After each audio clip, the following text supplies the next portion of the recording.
새벽 6시 30분 아직 어둠이 가시지 않은 주택가 버스 정류장. 시멘트 벤치에 혼자 앉은 26살 강민의 스마트폰이 환하게 빛나고 있습니다. 스마트폰 속에는 붉은 글씨로 헬조선 탈출 기원모라는 문구가 적혀 있죠. 강민은 낡은 패딩 점퍼 주머니에 손을 깊숙이 찔러 넣은 채 무선 이어폰으로 음악을 들으며 멍하니 앞을 바라봅니다. 그의 표정에는 깊은 피로와 체념이 묻어 있어요. 바로 그때 맞은편 벤치에서 큼큼하고 기침 소리가 들려옵니다. 60대 중반의 박영감이 꼿꼿한 자세로 앉아 신문을 펼쳐들고 있네요. 회색 코트를 단정하게 입은 그의 모습은 강민과는 대조적으로 반듯해 보입니다. 박영감의 기침 소리가 계속되자 강민은 짜증스럽다는 듯 고개를 돌리며 이어폰 볼륨을 한 단계 높입니다. 또 시작이네. 강민이 작게 중얼거리는 순간 박영감의 날카로운 시선이 그를 향합니다. 두 사람의 눈이 마주치자 서로 못마땅하다는 표정으로 고개를 돌려버리죠. 이때 멀리서 시내버스 230번의 불빛이 어둠을 가르며 다가옵니다. 버스가 정류장에 멈추고 에어브레이크 소리가 쉬익하고 울려 퍼지네요. 강민과 박영감은 서로를 의식한 채 아무 말 없이 각각 앞문과 뒷문으로 올라탑니다. 버스 안에서도 그들은 최대한 멀리 떨어진 자리에 앉아 서로를 외면한 채 창밖을 바라보고 있어요. 이것이 바로 매일 같은 시간, 같은 장소에서 만나는 두 남자의 일상입니다. 하지만 그들은 아직 모르고 있죠. 자신들 사이에 숨겨져 있는 놀라운 운명의 실타래를 말입니다. 여러분, 과연 이 두 사람 사이에는 어떤 이야기가 숨겨져 있을까요? 오늘 이 이야기가 마음에 드셨다면 구독과 좋아요 부탁드립니다. 그럼 지금부터 시작해 보겠습니다. 그날 저녁 8시 좁은 빌라 주차장에 오토바이 한 대가 덜컹거리며 들어섭니다. 강민이 헬멧을 벗으며 한숨을 내쉬죠. 오늘도 면접에서 떨어진 하루였습니다. 야, 거기 좀 비켜봐. 아파트 2층에서 누군가가 소리를 지릅니다. 강민이 고개를 들어보니 박영감이 창문으로 몸을 내밀고 있어요. 뭐가 문제예요? 강민이 짜증스럽게 대답합니다. 박영감은 손가락으로 주차장 한쪽을 가리키며 말하죠. 거기 장애인 전용 주차구역이야. 멀쩡한 놈이 왜 거기다 세우고 그래? 강민이 오토바이를 멈춘 곳을 다시 보니 정말로 파란색 휠체어 표시가 희미하게 그려져 있습니다. 하지만 강민은 어깨를 으쓱하며 말하죠. 어차피 여기 장애인 없잖아요. 그리고 오토바이는 차가 아니거든요. 아니, 이 싹수 없는 놈이. 박영감의 목소리가 점점 높아집니다. 하지만 강민은 헬멧을 들고 현관으로 향하며 중얼거려요. 또 꼰대질이네. 이런 일은 비단 오늘만이 아니었습니다. 지난주에는 강민이 밤늦게 친구들과 치킨을 시켜 먹으며 게임을 하다가 박영감이 직접 내려와서 조용히 하라고 했었죠. 그때 강민은 이렇게 대답했습니다. 아저씨, 지금 겨우 10시예요. 법적으로 10시까지는 괜찮거든요. 박영감의 얼굴이 빨갛게 달아올랐지만 강민은 문을 쾅 닫아버렸어요. 또 며칠 전에는 강민이 빨래를 널다가 물이 아래층으로 떨어지는 바람에 박영감의 화분이 흠뻑 젖었습니다. 박영감이 올라와서 항의하자 강민은 이렇게 말했죠. 죄송해요. 근데 어차피 물 주려던 거 아니에요? 이런 식으로 두 사람은 만날 때마다 으르렁거렸습니다. 주변 이웃들은 이제 이들의 싸움에 익숙해져서 오히려 재미있다는 듯 지켜보는 분위기였어요.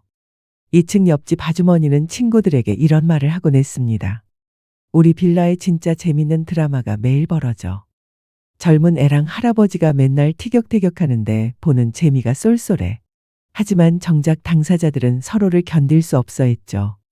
강민에게 박영감은 시대착오적인 꼰대였고 박영감에게 강민은 버릇없는 요즘 젊은이의 전형이었습니다. 그날 밤 11시 강민은 침대에 누워 스마트폰을 들여다보고 있었어요. 채용 공고 사이트를 스크롤하다가 한숨을 내쉽니다. 또 경력직만 뽑네. 바로 그때 아래층에서 쿵쿵 소리가 들려옵니다. 박영감이 빗자루로 천장을 두드리고 있는 거죠. 강민은 귀찮다는 듯 이어폰을 꽂고 음악을 틀었습니다. 하지만 소음은 계속됐어요. 결국 강민이 바닥을 발로 쿵쿵 밟으며 대응했습니다. 시끄럽긴 누가 시끄럽다고 그래. 이렇게 두 사람의 소음 전쟁은 자정까지 계속됐습니다. 다른 층 주민들은 이미 포기한 듯 아무도 말리지 않았어요. 그들은 아직 몰랐습니다. 자신들이 매일 아침 같은 버스 정류장에서 만나고 있다는 사실도, 그리고 더 놀라운 운명이 기다리고 있다는 것도 말이죠. 강민이 이렇게 날카로워진 데는 그만한 이유가 있었습니다. 석 달 전 대기업 최종 면접에서 떨어진 날을 강민은 아직도 생생히 기억하고 있어요. 죄송합니다. 좀 더 경험을 쌓으시고 다시 지원해 보세요. 면접관의 차가운 목소리가 귓가에 맴돌죠.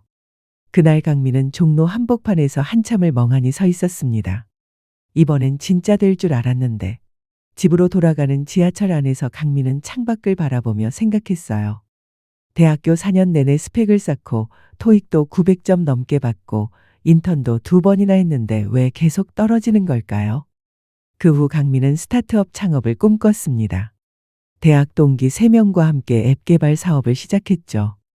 형, 이번 아이템은 진짜 대박 날 것 같아. 후배 정훈이의 목소리가 들뜨긴 했지만 현실은 만만치 않았어요. 투자받을 곳을 찾아 이곳저곳 뛰어다녔지만 돌아오는 건 거절뿐이었습니다. 아이디어는 좋은데 시장성이 부족해 보여요. 기술력이 좀 더 검증되면 다시 연락드리겠습니다. 결국 2달 만에 팀이 해체됐습니다. 동기들은 하나둘 취업을 하거나 다른 길을 찾아 떠났고 강민만 홀로 남게 됐어요. 설상가상으로 가족과의 관계도 악화됐습니다. 미나, 이제 그만 좀 해라. 공무원 시험이라도 봐. 어머니의 걱정 섞인 목소리에 강민은 반발했어요. 엄마는 왜 자꾸 안전한 길만 가라고 해요? 저도 뭔가 해보고 싶다고요. 해본다는 게 뭘 해봤다고 그래. 1년 넘게 백수로 지내면서 아버지의 호통이 터져나왔습니다.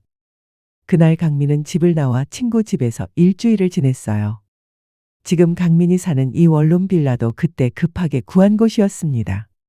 보증금 300만 원, 월세 35만 원. 부모님께 마지막으로 받은 돈으로 겨우 계약했죠. 한편 박영감에게도 숨겨진 상처가 있었습니다. 15년 전 박영감은 작은 건설회사를 운영하는 성공한 사업가였어요. 직원도 20명이 넘었고 아파트 분양 사업도 손대고 있었죠.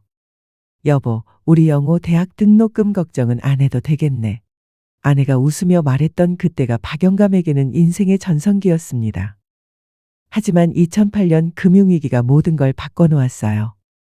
부동산 시장이 얼어붙으면서 진행 중이던 아파트 분양이 무산됐습니다. 사장님, 은행에서 대출 연장을 거절했습니다. 직원의 차가운 보고를 들으며 박영감은 무너져 내렸어요. 그 후 1년 만에 회사는 문을 닫았고 박영감은 모든 재산을 잃었습니다. 더 큰 상처는 가족의 외면이었어요. 아버지 때문에 우리 가족이 이 꼴이 됐어요.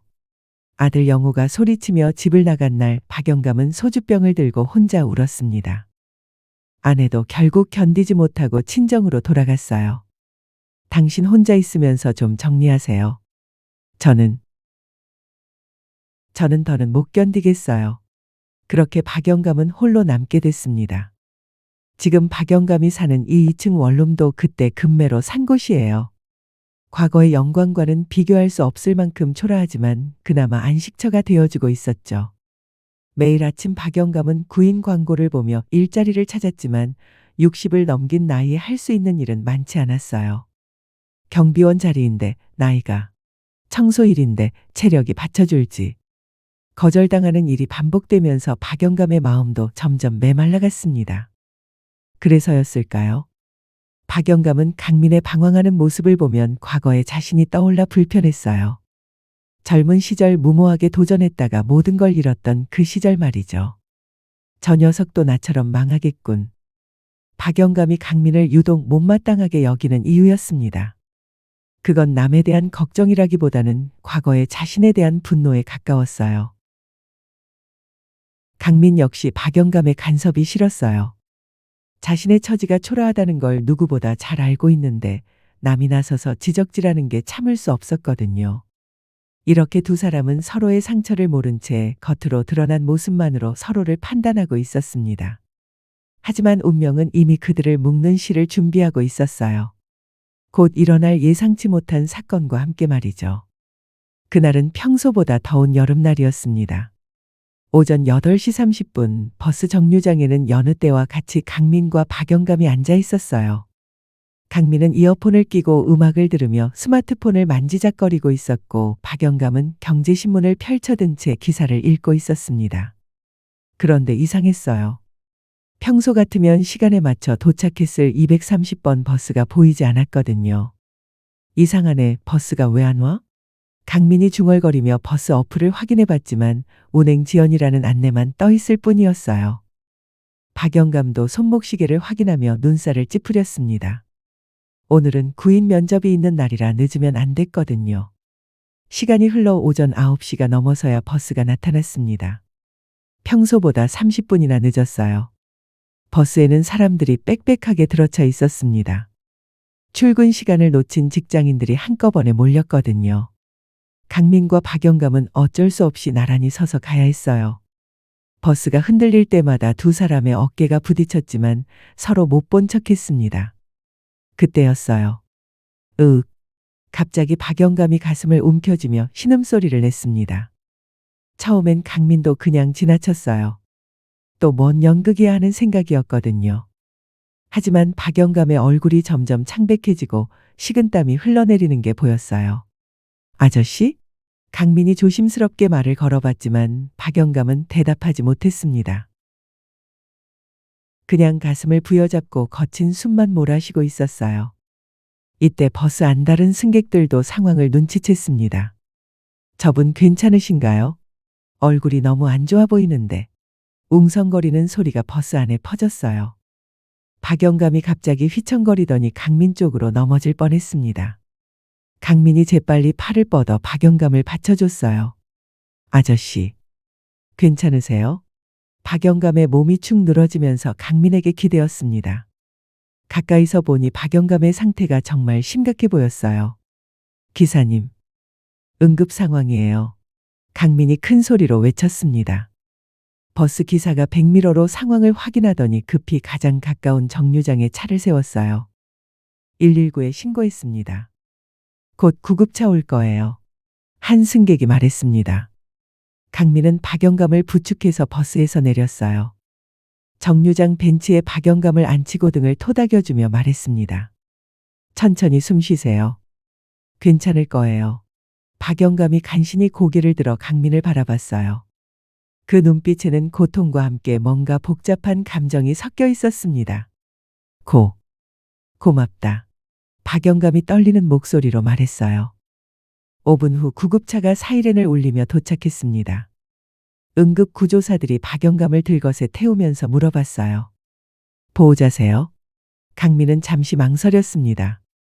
사실 보호자라고 할 수도 없고 그냥 남이나 다름없는 사이였거든요. 하지만 박영감이 혼자 병원에 가는 모습이 너무 쓸쓸해 보였어요.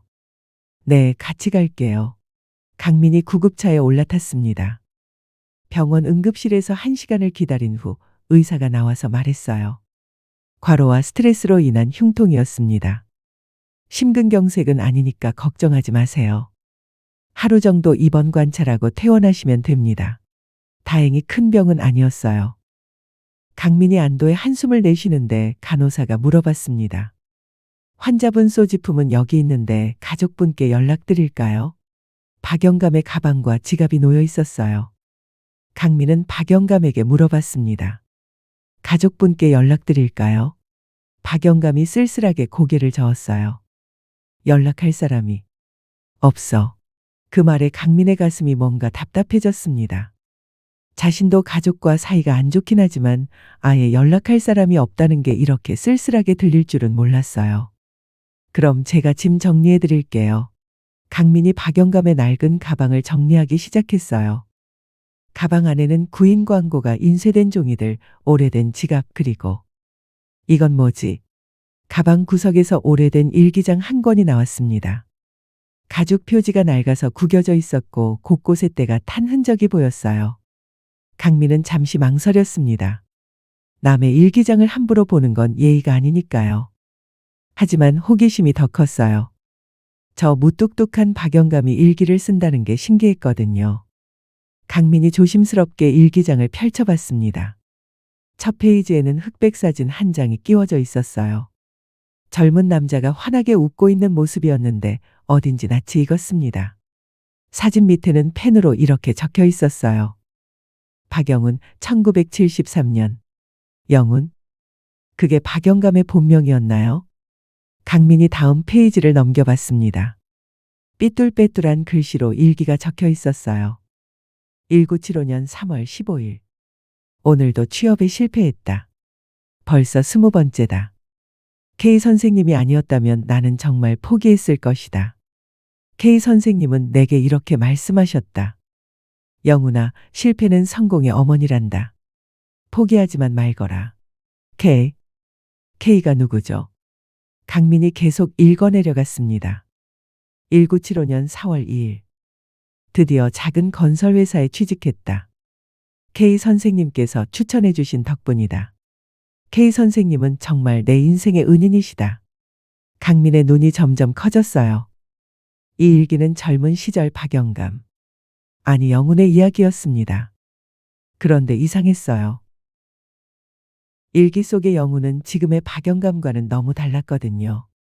좌절하고 방황하는 청년의 모습이 마치 지금의 강민과 닮아 있었어요. 그리고 계속 등장하는 K라는 인물. 과연 이 K는 누구일까요? 강민은 일기장 속 미스터리에 점점 빠져들고 있었습니다. 그날 밤 강민은 집에 돌아와서도 박영감의 일기장 생각을 떨칠 수 없었어요. 병원에서 박영감이 잠든 사이 슬쩍 읽어본 일기 내용이 자꾸 머릿속에 맴돌았거든요. 박영훈. 1973년생이면 지금 52살이니까 박영감 나이와 맞네. 강민이 계산해보니 들어맞았어요. 그런데 K가 누구지? 왜 이니셜로만 적어놨을까? 호기심이 점점 커졌습니다. 다음 날 오전 강민은 박영감의 퇴원을 도우러 병원에 갔어요. 사실 굳이 갈 필요는 없었지만 일기장 때문에라도 한 번 더 만나고 싶었거든요. 왜 또 왔어? 박영감이 놀란 표정으로 강민을 바라봤습니다. 그냥 퇴원하시는 것 좀 도와드리려고요.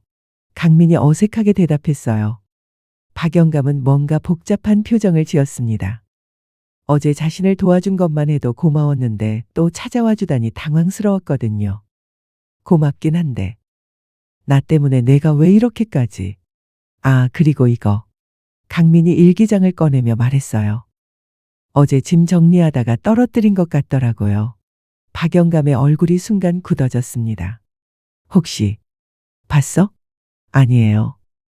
그냥 주웠을 뿐이에요. 강민이 거짓말을 했어요. 사실 몇 페이지는 읽어봤거든요. 박영감이 일기장을 받아들며 한숨을 내쉬었습니다. 이런 낡은 것도 챙겨주고 정말 고맙다. 집으로 돌아가는 길에 두 사람은 나란히 걸었어요. 평소 같으면 서로 피했을 텐데 어제 일 때문인지 어색하지만서도 어느 정도 거리감이 줄어든 느낌이었습니다. 아저씨, 어제 정말 놀랐어요. 괜찮으세요? 강민이 먼저 말을 걸었어요. 응. 고맙다. 내가 아니었으면 큰일 날 뻔했어. 박영감도 평소보다 부드러운 목소리로 대답했습니다. 요즘 스트레스 많이 받으세요? 나이 들어서 일자리 구하기가 쉽지 않더라고. 박영감이 쓸쓸하게 웃었어요. 저도 취업 준비 중이에요. 정말 힘들더라고요. 그래? 넌 젊으니까 기회가 많을 텐데. 그게 그렇지도 않아요. 요즘 경쟁이 너무 심해서. 처음으로 두 사람이 진솔한 대화를 나누고 있었어요. 빌라에 도착해서 각자 집으로 들어가려는데 강민이 망설이며 말했어요. 아저씨, 혹시 시간 되시면 차라도 한잔 하실래요? 박영감이 의외라는 표정을 지었습니다. 나랑, 네. 어제 일도 그렇고 뭔가 얘기하고 싶어서요. 박영감은 잠시 고민했어요. 사실 집에 혼자 있으면 심심했거든요. 그럼 잠깐만. 이렇게 두 사람은 박영감의 집에서 차를 마시게 됐어요. 박영감의 집은 강민이 생각했던 것보다 깔끔했습니다. 가구는 오래됐지만 정리정돈이 잘 되어 있었어요. 보리차 괜찮지? 네, 좋아요. 박영감이 보리차를 끓여오는 동안 강민은 집 안을 둘러봤어요. 벽에 걸린 액자들이 눈에 띄었습니다. 젊은 시절 박영감의 사진들이었어요. 양복을 입고 회사 앞에서 찍은 사진, 가족들과 함께 찍은 사진들. 아, 그거. 박영감이 보리차를 들고 와서 강민의 시선을 따라 액자를 봤어요. 옛날 사진들이야. 예전에는 그래도 잘 살았거든. 박영감의 목소리에 그리움이 묻어 있었어요. 사업하셨나 봐요. 응, 작은 건설회사였어. 직원도 20명 정도 됐었고. 그럼 성공하셨던 거네요. 성공이라. 그때는 그렇게 생각했지. 하지만 금융위기 때 다 날려버렸어. 박영감이 쓸쓸하게 웃었어요. 가족분들은요? 떠났지. 다들. 박영감의 표정이 어두워졌습니다.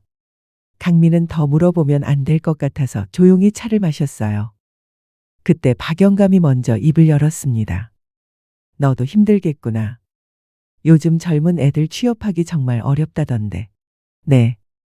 정말 힘들어요. 부모님도 답답해하시고. 부모님과 사이가 안 좋아? 네. 자꾸 안전한 길만 가라고 하셔서. 저는 뭔가 도전해보고 싶은데. 박영감이 강민을 바라봤어요. 예전에는 버릇없다고만 생각했는데 지금 보니 자신의 젊은 시절과 비슷한 모습이 보였어요. 도전. 나도 젊었을 때 그런 생각 많이 했지. 정말요? 응. 나도 처음엔 남들이 안 하는 일 하고 싶어 했거든. 그래서 건설업에 뛰어든 거고. 강민이 관심 있게 들었어요. 그런데 결국 망했잖아. 그때 나를 도와준 분이 있었는데. 박영감이 말을 멈췄습니다. 누구요? 아, 그냥 옛날 분이야. 박영감이 얼버무렸어요. 하지만 강민은 직감적으로 알았습니다. 일기장에 나온 K를 말하는 거라고요. 혹시 그분이 지금도 계세요? 글쎄, 연락이 끊어진 지 오래됐어. 박영감이 아쉬워했어요. K에 대해 더 알아봐야겠다. 강민은 마음속으로 생각했습니다. 왠지 그 K라는 사람이 이 모든 이야기의 열쇠일 것 같았거든요. 그날 밤 강민은 집에 돌아와서 인터넷 검색을 시작했어요. 박영훈 건설회사 1970년대 건설업 이니셜 K. 여러 키워드로 검색해봤지만 뚜렷한 정보는 나오지 않았어요. 하지만 강민은 포기하지 않았습니다. 일기장 속 미스터리를 꼭 풀어보고 싶었거든요. 그리고 무엇보다 박영감의 과거를 알수록 자신과 닮은 점이 많다는 걸 느꼈어요. 혹시 K를 찾으면 박영감을 위해서도 자신을 위해서도 도움이 될지 모른다는 생각이 들었습니다. 일주일이 지났습니다. 강민과 박영감의 관계는 확실히 달라져 있었어요. 버스 정류장에서 만나면 서로 인사를 하고 가끔은 간단한 대화도 나눴습니다. 오늘 면접 어땠어? 박영감이 먼저 물어봤어요. 그냥 그랬어요. 결과는 내일 안다고 하네요. 강민도 예전처럼 퉁명스럽지 않게 대답했어요. 잘 됐으면 좋겠다. 고맙습니다. 하지만 강민의 마음 한편에는 여전히 K에 대한 궁금증이 자리 잡고 있었어요. 며칠 전부터 강민은 다른 방법을 시도하고 있었습니다. 동네 어르신들을 만나서 옛날 얘기를 들어보는 거였어요. 할머니, 혹시 예전에 이 동네에서 건설업 하시던 박영훈이라는 분 아세요? 슈퍼 앞에서 만난 70대 할머니께 물어봤어요. 박영훈? 글쎄. 잘 모르겠네. 그럼 K라는 이니셜을 가진 분은요? 아마 1970년대부터 이 동네에 사셨을 것 같은데. K? 그게 무슨? 여러 어르신들께 물어봤지만 뚜렷한 답을 얻지 못했어요. 그러던 어느 날 강민은 박영감이 혼자 공원에서 벤치에 앉아 있는 걸 발견했습니다. 아저씨, 여기 계셨네요. 아, 강민아. 그냥 바람 좀 쐬고 있었어. 박영감의 표정이 평소보다 우울해 보였어요.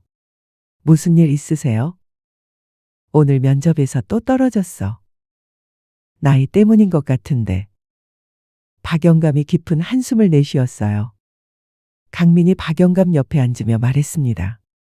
저도 어제 결과 나왔는데 떨어졌어요. 그래? 정말 어려운 세상이구나. 두 사람은 잠시 말없이 앉아 있었어요. 아저씨, 혹시 예전에 도움받으셨다는 그분, 다시 만나볼 생각 안 해보세요? 강민이 조심스럽게 말했어요. 박영감이 강민을 바라봤습니다. 그분을 왜? 그냥 아저씨한테 도움이 되셨던 분이니까 지금도 좋은 조언을 해주실 것 같아서요. 찾고 싶어도 찾을 수가 없어. 이름도 정확히 모르고 연락처도 없고. 이름을 모른다고요? 강민이 놀라며 물었어요. 응. 그때 나는 그분을 그냥 K 선생님이라고 불렀거든. 성함의 이니셜만 알았지 정확한 성명은. 지금 생각해보니 한 번도 제대로 물어본 적이 없었어. 박영감이 아쉬워했어요. 어떤 분이셨는데요? 우리 동네에 사시던 분이었어. 나보다 10살 정도 많으셨나? 정말 인자하신 분이었지. 내가 젊었을 때 방황하고 있을 때 그분이 많이 도와주셨거든. 박영감의 눈에 그리움이 어려 있었어요. 구체적으로 어떤 도움을? 취업도 도와주시고 사업 시작할 때도 조언해 주시고 심지어 결혼할 때도 주례를 서주셨어. 정말 아버지 같은 분이셨지. 강민이 점점 관심을 가지고 들었어요. 그런 분이시라면 분명 이 근처에 흔적이 있을 텐데요. 글쎄, 그분도 나이가 많으셨으니까 지금은. 박영감이 말을 흐렸어요. 혹시 그분 가족이나 친척분은 없을까요? 있긴 했지. 딸이 하나 있다고 하셨던 것 같은데. 그것도 확실하지 않고. 강민의 머릿속에서 뭔가가 번뜩였어요. 딸. 혹시 그 딸분 나이가 어떻게 되세요? 글쎄, 그때 나보다 어렸으니까. 지금 60 초반, 70 초반? 정확히는 모르겠어. 혹시 그 딸분이 결혼하셔서 다른 곳으로 가셨을 수도 있겠네요. 그렇겠지. 그래서 더 찾기 어려운 거야. 박영감이 포기한 듯 말했어요. 하지만 강민은 포기할 생각이 없었어요. 아저씨, 그분에 대해 기억나는 것 좀 더 말해주세요. 뭔가 특징이라던가. 그분이 자주 하시던 말씀이 있었어. 영훈아, 실패는 성공의 어머니란다. 포기하지만 말거라. 이렇게 말씀하시곤 했지. 강민이 고개를 끄덕였어요. 일기장에서 본 내용과 일치했거든요. 그리고 그분이 항상 가지고 다니시던 게 있었어. 작은 수첩 같은 건데 거기에 이런저런 메모를 하셨거든. 사람들 도와주는 일들을 적어 놓으시곤 했어. 수첩요? 응. 그분이 나 말고도 동네 젊은이들을 많이 도와주셨거든. 그래서 누가 어떤 도움이 필요한지 수첩에 적어 놓고 하나씩 해결해 주시곤 했지. 강민이 감탄했어요. 정말 대단하신 분이었네요. 그래. 그분 덕분에 나뿐만 아니라 우리 동네 많은 젊은이들이 자리를 잡을 수 있었어. 정말 고마운 분이지. 그때 강민의 스마트폰이 울렸어요. 할머니에게서 온 전화였습니다. 할머니? 네. 지금 공원에 있어요. 네, 곧 갈게요. 강민이 전화를 끊으며 박영감에게 말했어요. 할머니가 부르시네요. 먼저 들어갈게요. 그래, 가봐. 강민이 일어나면서 문득 생각이 났어요. 아저씨, 혹시 제가 그분을 찾는 거 도와드려도 될까요?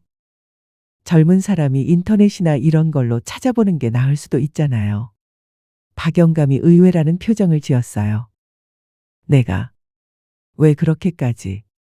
그냥 아저씨한테 도움이 되고 싶어서요. 저도 요즘 힘든데 그런 분을 만나면 조언도 들을 수 있을 것 같고요. 박영감이 잠시 생각하더니 고개를 끄덕였어요. 그럼 부탁해 볼까?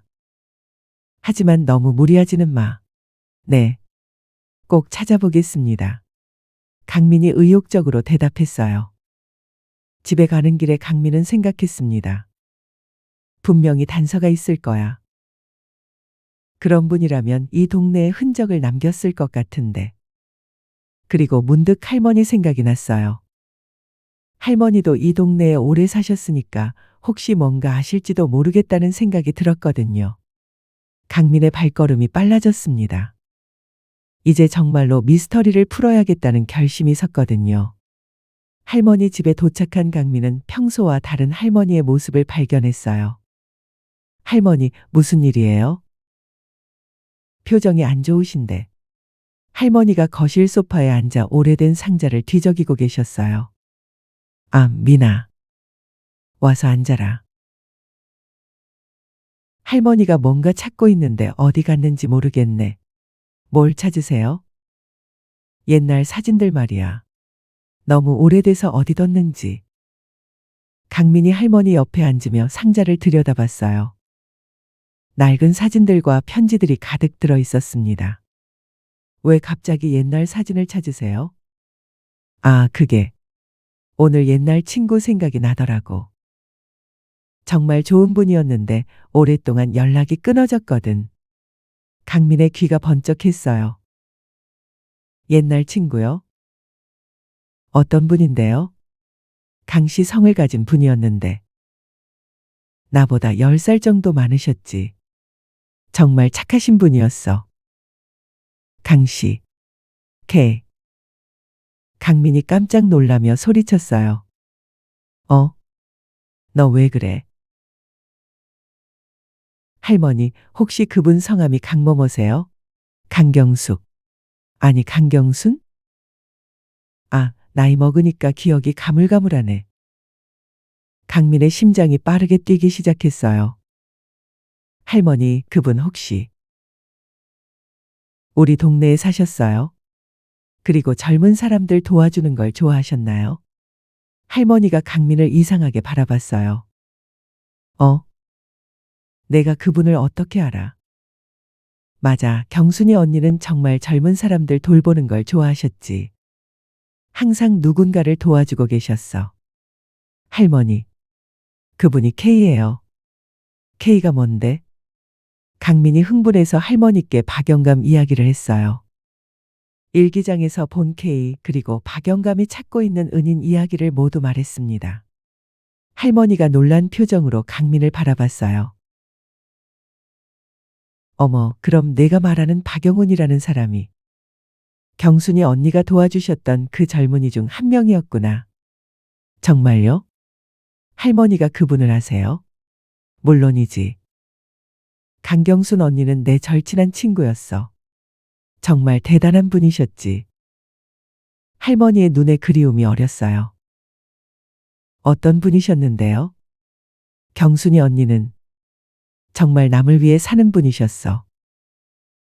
남편 일찍 여의시고 혼자 딸 키우면서도 항상 어려운 사람들 도와주셨거든. 딸이 있으셨다고 하셨죠? 응, 딸 하나 있었어. 이름이 뭐였더라? 아, 맞다. 김미영이었지. 강민이 메모하며 물었어요. 그 딸분은 지금 어디 계세요? 미영이는 결혼했던 것 같은데. 정확한 건 모르겠네. 할머니, 그 강경순 할머니는 지금 어디 계세요? 할머니의 표정이 어두워졌어요. 경순이 언니는 10년 전에 돌아가셨어. 강민의 마음이 싱해졌어요. 그럼 박영감이 다시 만날 수는 없는 거네요. 그렇지. 하지만 미영이는 살아있을 거야. 그 아이도 어머니를 닮아서 참 착했거든. 김미영. 어떻게 찾을 수 있을까요? 글쎄. 그 아이가 어디 살고 있는지는 모르겠네. 하지만 경순이 언니 제사 때마다 성묘는 온다고 들었어. 성묘요? 응, 우리 동네 뒷산 공동묘지에 계셔.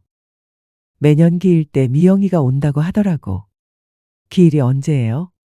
할머니가 머리를 갸웃거렸어요. 가을이었던 것 같은데. 정확한 날짜는 모르겠네. 그때 할머니가 상자에서 뭔가를 꺼내셨어요. 아, 찾았다. 이거야, 이거. 오래된 흑백 사진이었어요. 여러 사람이 함께 찍은 단체 사진이었습니다. 이게 경순이 언니야. 여기 보이지? 할머니가 사진 속 한 여성을 가리켰어요.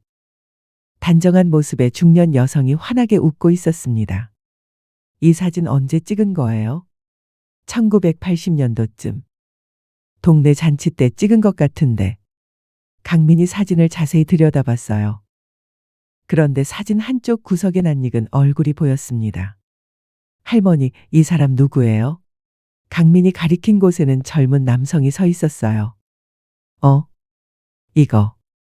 혹시 내가 말한 그 박영훈이 아닐까? 할머니가 사진을 가까이 가져가 보셨어요. 비슷하긴 한데 너무 어려서 확실하지 않네. 강민은 확신했어요. 그건 분명 젊은 시절의 박영감이었거든요. 할머니, 이 사진 복사해도 될까요? 당연하지. 가져가거라. 강민이 사진을 들고 일어났어요. 할머니, 정말 고마워요. 박영감한테 가서 이 얘기 해드려야겠어요. 그래, 그분이 경순이 언니를 그렇게 그리워했다니. 가서 얘기해드려라. 강민이 서둘러 박영감 집으로 향했어요. 드디어 미스터리의 실마리를 찾았거든요. 박영감 집 문을 두드렸을 때 박영감이 놀란 표정으로 나왔어요. 강민아, 무슨 일이야? 표정이 굉장히 흥분돼 보이는데. 아저씨. 찾았어요. K를 찾았어요. 뭐라고? 강경순. K는 강경순 할머니셨어요. 박영감의 얼굴이 순간 창백해졌어요. 경순? 정말? 네. 제 할머니가 그분을 아셨어요. 절친한 친구셨대요. 강민이 사진을 꺼내며 말했어요. 이 사진 보세요. 여기 계신 분이 강경순 할머니고 여기 있는 분이 아저씨 아니에요? 박영감이 사진을 받아들고 한참을 들여다봤어요. 그의 손이 떨리고 있었습니다. 맞아. 이분이 K 선생님이야. 그리고 이건 내 젊은 시절이고. 박영감의 목소리가 감정으로 떨렸어요. 아저씨, 앉으세요. 더 놀라운 이야기가 있어요. 강민이 박영감을 의자에 앉게 하고 할머니에게서 들은 모든 이야기를 했어요. 강경순 할머니가 10년 전에 돌아가신 것, 딸 미영이가 있다는 것, 그리고 매년 성묘를 온다는 것까지. 박영감은 한동안 말을 하지 못했어요. 너무 많은 감정이 몰려왔거든요. 그럼 K 선생님은 이미. 네. 하지만 따님이 계세요. 김미영 씨라고 하는데 어머니를 닮아서 정말 착하다고 하더라고요. 박영감이 고개를 끄덕였어요. 그분을 만날 수 있을까? 할머니 말로는 매년 성묘를 오신다고 하니까 기일 때 가보면 만날 수 있을 것 같아요. 기일이 언제지? 그게 정확한 날짜는 모르겠어요. 가을이라고만 하셔서. 박영감이 잠시 생각하더니 말했어요. 괜찮아. 나도 성묘를 드려야지. K 선생님께 그동안 인사도 못 드렸는데. 강민이 박영감의 손을 잡았어요. 아저씨, 우리 함께 가요. 제가 도와드릴게요. 박영감이 강민을 바라보며 고맙다는 표정을 지었어요. 정말 내가 아니었다면 영영 모를 뻔했구나. 어떻게 고마움을 표현해야 할지. 아저씨가 저한테도 많은 걸 가르쳐 주셨잖아요. 이렇게 두 사람의 운명은 점점 더 깊게 얽혀가고 있었습니다. 하지만 그들은 아직 모르고 있었어요. 이 만남이 단순한 우연이 아니라 오래전부터 예정되어 있던 필연이었다는 것을 말이죠. 그날 밤 강민은 잠을 이루지 못했어요. 오늘 알게 된 놀라운 사실들이 머릿속에서 계속 맴돌았거든요. 정말 신기하다. 할머니와 강경순 할머니가 친구였다니. 그럼 우리 가족과 박영감은 이미 오래전부터 인연이 있었던 거네. 다음 날 아침 강민은 일찍 일어나서 할머니께 다시 찾아갔어요. 할머니, 어제 말씀하신 강경순 할머니 기일이 정확히 언제인지 알아낼 방법이 없을까요? 할머니가 차를 우리며 생각해 보셨어요. 동네 이장님이 알고 계실 것 같은데. 그분이 동네 일은 다 기억하거든. 이장님이요?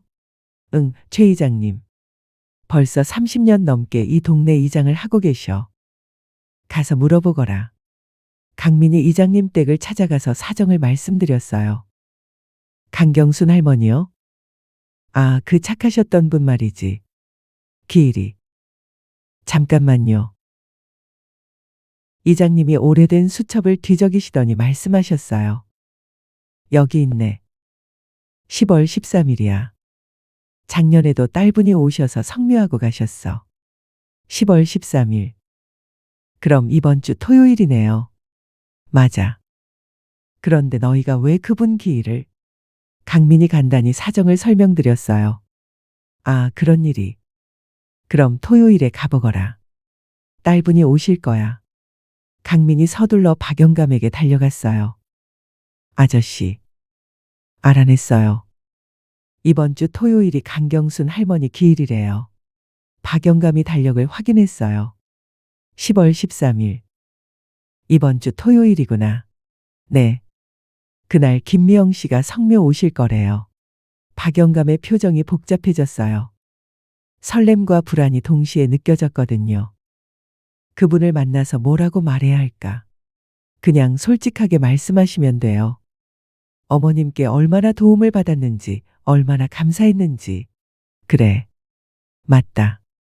그동안 인사도 못 드렸는데 늦었지만 꼭 감사 인사를 드려야지. 토요일 아침 강민과 박영감은 함께 공동묘지로 향했어요. 가는 길에 꽃집에서 국화꽃을 샀습니다.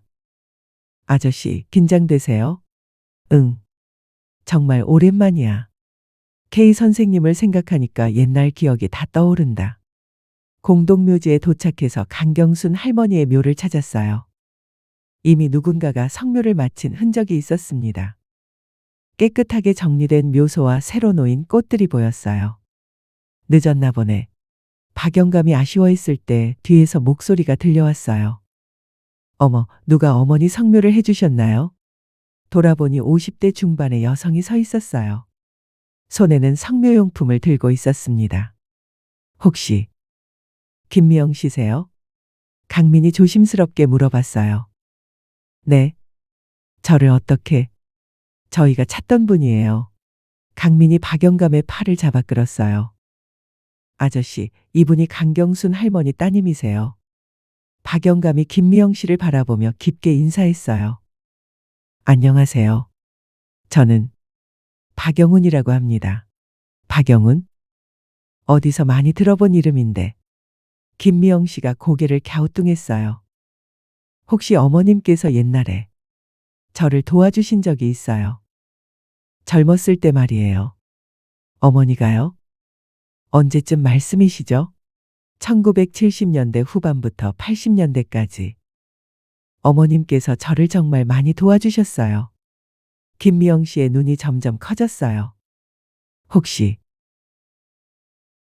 어머니가 일기장에 적어 놓으셨던 그 영훈 오빠. 일기장요? 네. 어머니가 돌아가시기 전에 일기장을 남기셨는데 거기에 영훈이라는 분 이야기가 자주 나왔어요. 영훈이가 오늘 취직했다. 영훈이가 결혼한다고 주례를 서달라고 한다. 이런 식으로요. 박영감의 눈에 눈물이 맺혔어요. 정말 어머님께서 그런 것까지 기억해 주셨다니. 그럼 정말 그 영훈 오빠가 맞으시네요. 어머니가 얼마나 자랑스러워하셨는데요. 내가 도운 젊은이들이 다 성공해서 기쁘다고 하시면서요. 강민이 옆에서 지켜보며 감동했어요. 그런데 어떻게 어머니를 찾아오셨어요? 박영감이 그동안의 이야기를 했어요. 사업 실패 후 힘들었던 시간들, 그리고 강민이 어떻게 도움을 주어서 이곳까지 오게 됐는지 모든 걸 털어놨습니다. 김미영 씨가 고개를 끄덕이며 들었어요. 어머니가 그런 말씀을 자주 하셨어요. 사람은 서로 도우며 사는 거다. 내가 누군가를 도우면 언젠가 그 사람도 다른 누군가를 도우게 된다고요. 정말 어머님다운 말씀이네요. 박영감이 무릎을 꿇고 묘소에 절을 올렸어요. 선생님, 그동안 인사도 못 드리고 죄송했습니다. 선생님 덕분에 제가 살 수 있었습니다. 정말 감사했습니다. 김미영 씨도 눈물을 훔쳤어요. 어머니가 하늘에서 얼마나 기뻐하실까요? 자신이 도운 분이 이렇게 찾아와 주시다니. 성묘를 마친 후 세 사람은 근처 카페에서 더 자세한 이야기를 나눴어요. 어머니 일기장에 이런 내용도 있었어요. 젊은이들을 도울 때마다 우리 미영이도 어디선가 누군가의 도움을 받을 거라고 생각한다고요. 정말 따뜻하신 분이셨네요. 강민이 감탄했어요. 그런데 지금 보니까 정말 신기해요. 영훈 오빠를 이렇게 도와주시는 젊은 분이 계시다니. 어머니 말씀대로 선행은 돌고 도는 것 같아요. 김미영 씨가 강민을 바라보며 말했어요. 그런데 제가 어머니께 하나 더 들은 이야기가 있어요. 어떤 이야기요? 어머니가 도우셨던 분들 중에 강씨 성을 가진 가족이 있었다고 하셨어요. 그분들과도 정말 친하게 지냈다고 하시면서요. 강민이 깜짝 놀랐어요. 강씨요? 혹시? 네, 제 할머니예요. 강씨 할머니가 제 할머니세요. 이제 모든 퍼즐 조각이 맞춰졌어요. 김미영 씨가 놀라며 말했어요. 그럼 우리 어머니들이 친구셨다는 거네요. 어머니가 강씨 댁 손자 이야기도 가끔 하셨는데. 혹시 그게 이분인가요? 맞아요. 정말 신기하네요. 모든 게 다 연결되어 있었던 거네요. 박영감이 감격해했어요. 정말. 이게 모두 우연일까요? K 선생님께서 하늘에서 우리를 이어주신 것 같아요. 김미영 씨가 박영감의 손을 잡았어요. 영훈 오빠, 어머니가 항상 말씀하셨어요. 어려운 일이 있으면 언제든 찾아오라고요. 지금이라도 늦지 않았어요. 제가 어머니 대신 도와드릴게요. 정말. 어떻게 감사를 표현해야 할지. 박영감의 목소리가 떨렸어요. 그리고 강민 씨도 마찬가지예요. 이렇게 영훈 오빠를 도와주시다니 어머니가 정말 기뻐하실 거예요. 이렇게 세 사람은 운명 같은 만남을 가지게 됐어요. 그리고 그들은 깨달았습니다. 버스 정류장에서의 우연한 만남, 박영감의 응급 상황, 일기장의 발견, 모든 것이 사실은 우연이 아니었다는 것을요. 강경순 할머니가 뿌린 선행의 씨앗이 이렇게 다시 꽃을 피우고 있었던 거죠. 그날 이후로 강민과 박영감 그리고 김미영 씨의 관계는 더욱 깊어졌어요. 김미영 씨는 약속대로 박영감을 도와주기 시작했습니다. 그녀는 작은 부동산 중개업소를 운영하고 있었는데 박영감의 경험을 활용할 방법을 찾아줬어요. 영훈 오빠, 부동산 쪽은 어떠세요? 오빠 경험으로는 충분히 할 수 있을 것 같은데요. 나이가 너무 많아서. 아니에요. 요즘은 경험 많은 분들을 오히려 더 선호해요. 특히 건설업 경험이 있으시면 더욱 좋고요. 김미영 씨의 소개로 박영감은 부동산 중개사 자격증 공부를 시작했어요. 나이가 들어서 공부하기가 쉽지 않았지만 강민이 옆에서 도와줬습니다. 아저씨, 이 부분은 이렇게 이해하시면 돼요. 정말 고맙다. 내가 없었으면 포기했을 거야. 2달 후 박영감은 자격증 시험에 합격했어요. 그리고 김미영 씨의 부동산 중개업소에서 일하게 됐습니다. 어머니가 하늘에서 얼마나 기뻐하실까요? 영훈 오빠가 다시 일자리를 구하셨다니. 김미영 씨가 환하게 웃었어요. 한편 강민도 변화하고 있었어요. 박영감과 김미영 씨의 도움으로 새로운 기회를 얻게 된 거죠. 강민 씨, 스타트업에 관심이 있으시다고 했죠. 제가 아는 투자자분이 있는데 한번 만나보시겠어요? 김미영 씨가 강민에게 제안했어요. 정말요? 하지만 제가 아직 준비는 하면서 하는 거예요. 일단 만나보세요. 박영감도 강민을 격려했어요. 강민아, K 선생님께서 나에게 그랬던 것처럼 나도 내게 말하고 싶다. 실패는 성공의 어머니란다. 포기하지 말거라. 강민의 눈에 눈물이 맺혔어요. 박영감이 일기장에 적었던 바로 그 말을 자신에게 해주다니요. 네, 아저씨. 도전해 보겠습니다. 강민은 새로운 아이템으로 스타트업 사업 계획서를 다시 작성했어요. 이번에는 혼자가 아니었습니다.